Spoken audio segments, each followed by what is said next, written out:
Episode की starting पिछले episode की कंटिन्यूस में ही होती है, जहाँ हमें देखने को मिलता है कि जो हमारे हीरोज हैं वो चैंपियन गीता को डिफीट कर लेते हैं और उसी के बाद उनको परमिशन मिल जाती है एरिया 0 में एंटर करने की फ्रीड के साथ। जहाँ हमारा एपिसोड उसी के बाद स्टार्ट होता है और हम देखते हैं कि जो हमारे हीरोज है वो वही एरिया 0 को एक्सप्लोर करते हैं, जहाँ वो देखते हैं कि जो पैडलिया का सबसे ग्रेटर कैटास्ट्रॉफ है वो बहुत ज़्यादा ब्यूटीफुल है और वो बहुत ज़्यादा पोकेमोन से भरा पड़ा है। जैसे ही वो उसके आसपास घूमते हैं, उसको एक्सप्लोर करते हैं, उन्हें और भी काफ़ी चीज़ें वहाँ देखने को मिलती है। जहाँ दूसरी तरफ हम देखते हैं कि असल में जो एक्सप्लोरर है वो हमारे हीरोज पर नजर रखने के लिए उन्हीं के साथ साथ एरिया 0 में एंटर कर चुके हो। जहाँ थोड़ी देर बाद जो हमारे हीरोज है वो पहुंच जाते हैं डॉक्टर ब्रायर के कैंप में, जहाँ डॉक्टर ब्रायर जो है वो उन्हीं का वेट कर रही होती है और उसी के बाद उन्हें वो उसी एरिया 0 की उस केव के बारे में बताती है, जहाँ वो एंटी के पीक देखने को मिलती है और साथ ही साथ उसी केव की तरफ ले चलती है, जहाँ उसी रास्ते में जो डॉक्टर ब्रायर है वो हमारे हीरोज को पैराडॉक्स पोकेमोन के बारे में बताती है, जो कि दो तरह के होते हैं, एक जो कि पास्ट से होते हैं और एक जो कि फ्यूचर की जन्म ले सकते हैं। जिसके बाद जो हमारे हीरोज हैं उनसे मिलने के लिए और भी ज़्यादा एक्साइटेड होते हैं और जैसे जैसे वो अपने रास्ते में जा रहे होते हैं तभी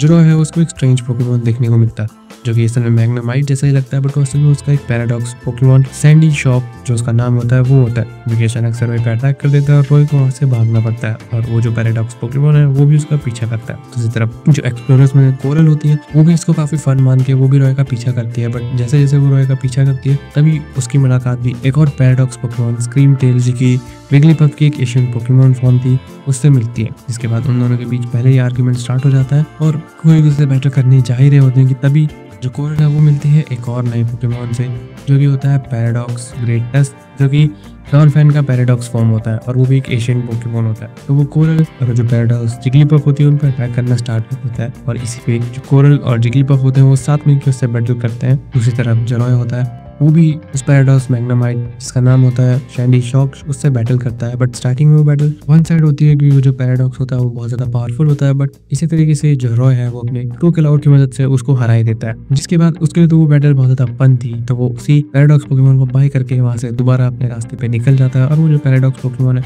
उसको भी वो कुछ समझ नहीं आता, तो वो भी दोबारा अपनी एरिया में चले जाता है। दूसरी तरफ जो कोरल का गैलरी और वो जो पैराडॉक्स जिगलीपफ होती है उस साथ मिलके उस डॉनफैन से बैटल करते हैं और किसी तरीके से जो कोरल है वो उसको हरा देती है जब वो अपने गैलरी का सेल्फ डिस्ट्रक्ट यूज करती है। इसके चलते वो उस पोकेमोन को तो भगाने में कामयाब होते हैं, बट साथ ही साथ वो खुद इंजर्ड हो जाते हैं और इसी बीच वो जो जिगलीपफ का पैराडॉक्स होता है स्क्रीम टेल वो भी वहाँ पे चिल्लाना शुरू कर देता है, जिसपे जो कोरल है वो उसको चुप कराने के लिए गलती से जो पोकेमोन है वो उसकी तरफ फेंकती है और इसी तरीके से वो स्क्रीम टेल पैराडॉक्स जिगलीपफ को पकड़ लेती है, जिसमें पहले तो उसको भी समझ में नहीं आता कि आखिर क्या हुआ, बट लेटर ऑन वो इस चीज को एक्सेप्ट कर लेती है। दूसरी तरफ जो निको और डॉट होते हैं उन्हें भी रियलाइज हो जाता है कि जो रॉय है वो उनके साथ नहीं है, जहाँ पे वो उन्हें समझ नहीं आ रहा होता कि उन्हें क्या करना चाहिए, क्योंकि अगर रॉय उनको नहीं मिला तो फिर एंटी को भी नहीं ढूंढ पाएंगे। कि तभी इतना कहते हैं कि जो रॉय है वो अचानक सबके पीछे से आ जाता है और वो हमारे हीरोज को अपने उस बैटल के बारे में बताता है। इसके थोड़ी देर बाद जो हमारे हीरोज है वो एक केव के पास पहुंचते हैं, जहाँ रात ढलने के कारण वो वहीं अपने टेंट सेटअप करते हैं और जो रॉय है वो हमारे हीरोज को अपने उस पैराडॉक्स पोकेमोन के एक्सपीरियंस और बैटल के बारे में बता ही रहा होता है